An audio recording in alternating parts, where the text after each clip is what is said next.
जय हिंद दोस्तों। आज हम लोग शुरू करने वाले हैं चालक की धारिता। इसके पहले वाले वीडियोस में हम लोग देख चुके हैं विद्युत ऊर्जा के बारे में कि किसी द्विध्रुव में कितनी विद्युत स्थितिज ऊर्जा संचित होती है। आज हम लोग डिस्कस करने वाले हैं चालक की धारिता के ऊपर। चालक की धारिता क्या होती है? तो चालक की धारिता और संधारित्र ये दो चीज़ है। तो सबसे पहले हम लोग चालक की धारिता को डिस्कशन करेंगे। देखिए, किसी चालक की धारिता से हम लोग क्या समझ सकते हैं? चालक की धारिता, ठीक है, कैपेसिटेंस ऑफ ए कंडक्टर। तो देखिए, धारिता का मतलब क्या होता है? हम लोग अगर बात करें धारिता तो धारिता से हम लोग क्या समझते हैं? धारिता मीन्स होता है किसी चीज़ की धारण करने की क्षमता। क्या चीज़ का? धारिता मतलब धारण करने की क्षमता, ठीक है, धारण करने की क्षमता से हम लोग सिंपल लाइफ में समझते हैं। मान लीजिए कि जब हम लोग एक मार्केट को जाते हैं, जब हम लोग मार्केट जाते हैं सब्जी लाने गए, तो हम लोगों के पास एक थैली है। तो मान लेते हैं कि चलिए हम लोगों के पास ये एक थैली है। अब इस थैली में हम लोगों ने क्या किया?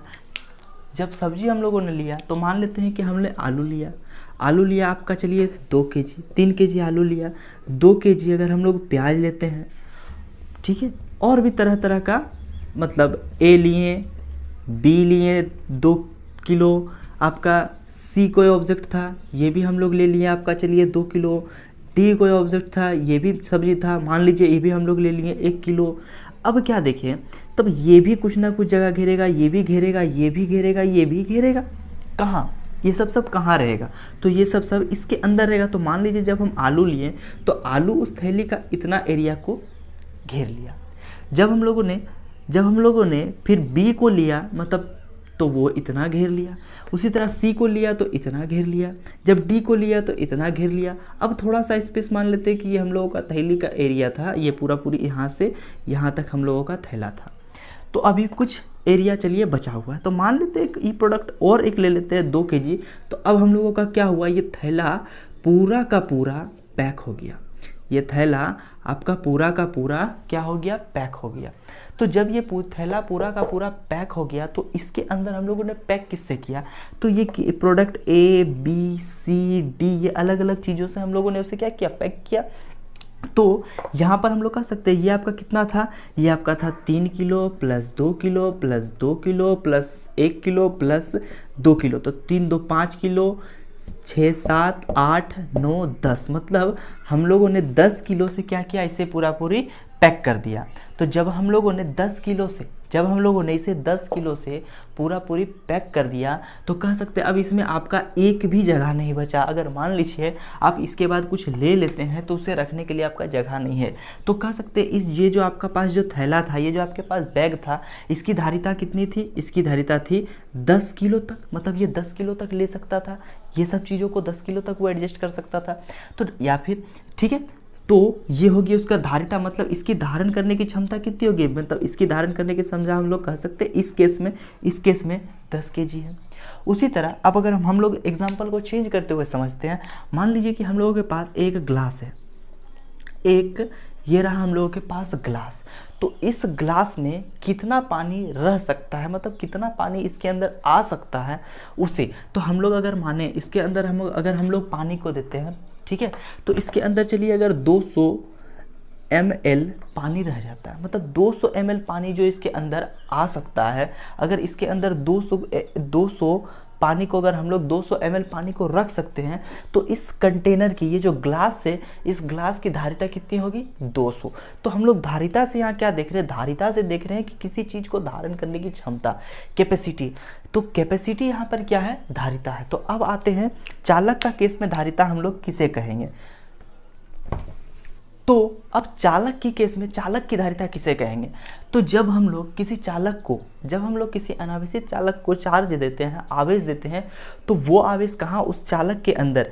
जैसे मान लीजिए कि हम लोगों के पास ये एक चालक है, अगर हम इस चालक को एक बार आवेश दें, फिर फिर दें और इस तरह से देते रहें, तो ये जितना आवेश हम इसके पास दे रहे हैं, इसको जितना हम आवेश इसको दे रहे हैं, ये आवेश क्या होगा, इसके अंदर जमा हो जाएगा।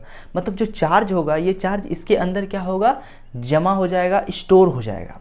ठीक है, तो ये स्टोर हो जाएगा। तो जितना चार्ज को ये अपने अंदर स्टोर करके रखा, क्या था, थैली में जितना सामान रहेगा वो क्या कहलाएगा, थैली की धारिता। तो इसके अंदर चार्ज को रखने की मैक्सिमम कैपेसिटी, मतलब इसके अंदर चार्ज को धारण करने की महत्तम सीमा क्या कहलाएगी, चालक की धारिता। फिर से, इस चालक के अंदर, ये जो चालक है, इस चालक के अंदर आवेश को धारण करने की महत्तम सीमा क्या कहलाएगी, इस चालक की धारिता। देखिए, जैसे हम लोग समझ सकते हैं, यहाँ पे मान लेते हैं कि ये आपका एक चालक है, ये आपका एक चालक है। इस चालक को जब हम लोगों ने आवेश दिया तो ये क्या हो जाएगा, जब हम लोग इस चालक को आवेश देंगे तो आवेश देने में हमें क्या करना पड़ता है, आवेश देने में हमें कुछ काम करना पड़ता है।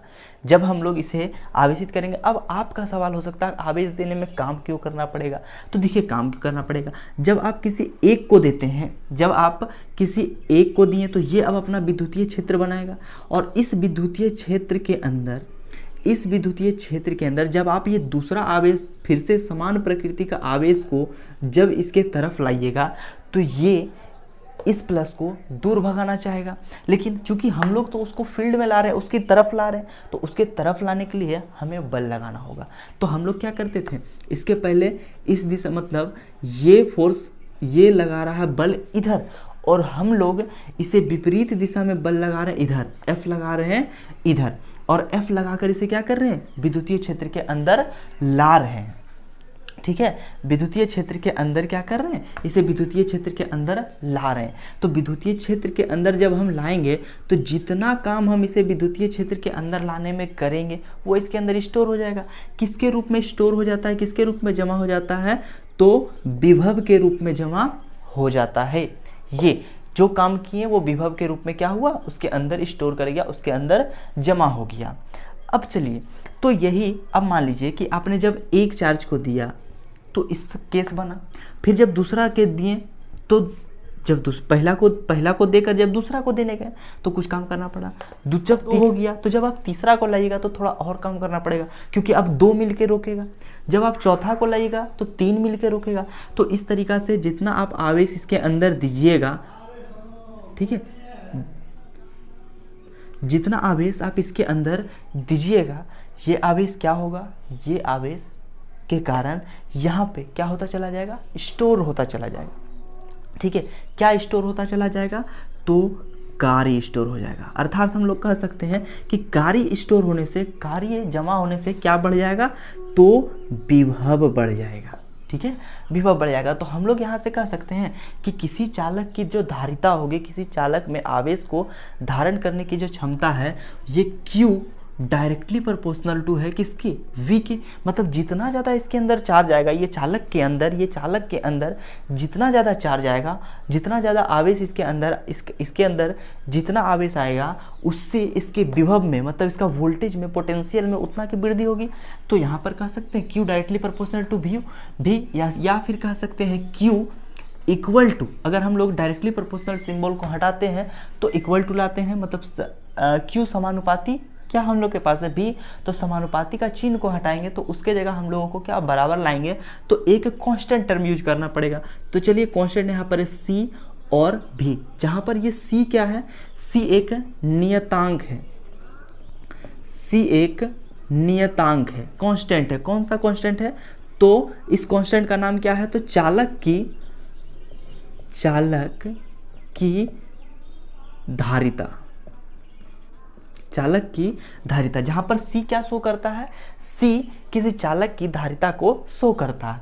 तो यहां से कह सकते हैं कि C इक्वल टू, देखिए C इक्वल टू क्या हो जाएगा, तो C इक्वल टू Q, और इसको नीचे ले आएंगे तो C equal to Q by V। ये हो गया किसी चालक की धारिता, किसी चालक की धारिता C equal to Q by V। तो ये हो गया हम लोग के पास क्या, धारिता का formula C equal to Q by V। मतलब धारिता बराबर क्या, तो धारिता बराबर आवेश बटा विभव, आवेश बटा विभव। इसको कितना आवेश दिया गया और इस आवेश के कारण इसमें कितनी वृद्धि हुई, किसकी, आवेश की। आवेश देने के कारण इसमें विभव की वृद्धि होती है। तो आवेश भागा विभव क्या कहलाएगा, इसकी धारिता कहलाती है। तो अब आता है धारिता का एसआई मात्रक इसके पास मात्रक क्या है, धारिता का एसआई मात्रक क्या होता है, अब इसके बारे में हम लोग देख लेते हैं। देखिए, धारिता का एसआई मात्रक फैराड होता है। मतलब धारिता जो है हम लोगों के पास, धारिता इक्वल टू हम लोग के पास क्या आया, तो धारिता बराबर हम लोगों के पास आया है आवेश बटा विभव। तो यहाँ हम लोग लिखेंगे आवेश बटा विभव। अब देखिए, आवेश धारिता, तो धारिता C इक्वल टू आवेश हो गया हम लोगों का चार्ज, तो Q, और ये हो गया हम लोगों के पास V। तो यहाँ पर आवेश की जो मात्रा होगी, धारिता का एसआई मात्रक होता है फैराड। सबसे पहले हम लोग यहाँ पे मेंशन कर लीजिए, धारिता का एसआई मात्रक के फैराड होता है, फैराड होता है। ठीक है, धारिता का एसआई मात्रक क्या है, तो धारिता का एसआई मात्रक फैराड होता है। अब सवाल रहा कि 1 फैराड किसे कहेंगे, 1 फैराड धारिता कितना होगा, तो 1 फैराड धारिता, देखिए अब यहीं से इसी से हम लोगों का 1 फैराड निकलेगा धारिता। 1 फैराड धारिता किसे कहते हैं, तो 1 फैराड धारिता में बोलता है कि हम लोग 1 कूलम आवेश दें, मतलब किसी चालक को, जैसे हम लोगों के पास ये मान लेते हैं कि एक चालक है, ये हम लोगों के पास एक चालक है, इस चालक को आपने आवेश दिया, कितना आवेश दिया, तो 1 कूलम का आवेश दिया। एक चालक को हम लोगों ने कितना आवेश दिया, 1 कूलम आवेश दिया। 1 कूलम आवेश देने के कारण इसके चालक में वृद्धि कितना होना चाहिए, मतलब कितना बढ़ना चाहिए, तो 1 वोल्ट बढ़े, 1 वोल्ट बढ़े, मतलब 1 कूलम दिए 1 वोल्ट बढ़ गया, तो 1 कूलम दिए तो 1 वोल्ट बढ़ गया। तो ये जो चालक है इसकी धारिता क्या कहलाएगी, इसकी धारिता कहलाएगी 1 फैराड। जब फिर से आप ध्यान दीजिए, तो बहुत ही कॉमन है, छोटा सा है, कि जब आप इस चालक को 1 कूलम आवेश दीजिएगा, तो 1 कूलम आवेश देने के कारण जब वो कितना बढ़ जाएगा, 1 वोल्ट बढ़ जाएगा, तो उसकी धारिता कितना कहेंगे, 1 फैराड। ठीक है, अब चूंकि फैराड जो है वो विद्युत धारिता का बहुत बड़ा मात्रक होता है, मतलब इसकी मात्रा बहुत ज़्यादा है, मतलब ये बहुत बड़ा यूनिट चुन लिए। जैसे मान लीजिए कि अगर आपको बड़ा यूनिट कहने का मतलब हो गया यहाँ पे हम लोगों का, जैसे मान लीजिए आपको अगर अपना बुक का लंबाई को नापना है, तो उसके लिए तो आप किलोमीटर का इस्तेमाल नहीं करते हैं, उसके लिए आप क्या कीजिएगा, सेंटीमीटर का इस्तेमाल करिएगा। तो ठीक है, फैराड की धारिता के साथ भी यही है, धारिता बहुत बड़ा यूनिट होता है, किसका, मात्रक का। तो जिस कारण इसे हम लोग व्यवहार में फैराड का इस्तेमाल, मतलब अगर हम लोग व्यापारिक मुद्दे पर बात करें, तो इसके लिए हम लोग क्या करते हैं, इसके लिए हम लोग इसके छोटे छोटे, फैराड नहीं बल्कि फैराड के छोटे छोटे मात्रक का इस्तेमाल करते हैं। तो अब हम लोग धारिता के छोटे छोटे मात्रक के बारे में देख लेते हैं। तो चलिए सबसे पहले 1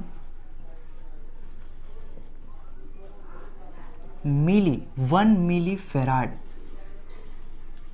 ठीक है, MF, शॉर्टकट में इसे लिखेंगे MF। 1 milli farad, 1 milli farad कितने फैराड के बराबर होती है, 1 milli farad equal to 10⁻³ farad.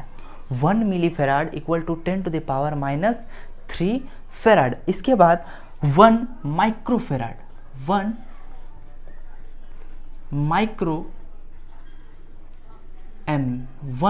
Micro farad, इसे हम लोग सूचित करेंगे μF से, ये होता है 10⁻⁻6 फैराड। ठीक है, 10⁻⁻6 फैराड। इसके बाद आता है 1 नैनो फैराड, ठीक है, 1 nano farad, NF nano farad 10⁻⁹ farad. इसके बाद आता है 1, ठीक है, देखिए मिलीफेराड, माइक्रोफेराड, नैनोफेराड, उसके बाद पिकोफेराड। तो 1 picofarad, 1 picofarad P F equal to 10⁻⁻12 farad. तो इनका हम लोग इस्तेमाल बेसिकली करते हैं। फिर से देख लेते हैं। 1 मिलीफेराड 10⁻³ फेराड के बराबर होता है। 1 मिलीफेराड 10⁻³ फेराड के बराबर होगा। 1 माइक्रोफेराड 10⁻⁻6 फेराड के बराबर होगा। 1 नैनोफेराड 10⁻⁻9 फेराड होगा। और 1 पिकोफेराड 10⁻⁻12 फेराड के बराबर होता है। इसके बाद वाले वीडियोस में हम लोग एक गोलीय चालक की, अर्थात अगर हम लोग पृथ्वी हिले गोलीय चालक, अगर मान लीजिए कि कोई गोला है, उस गोले के अंदर कितनी धारिता होगी, मतलब कोई गोला है तो उस गोले की धारिता कितनी होगी, उसकी धारिता को निकालेंगे और पृथ्वी की धारिता को भी हम लोग चेक करेंगे कि। जय हिंद।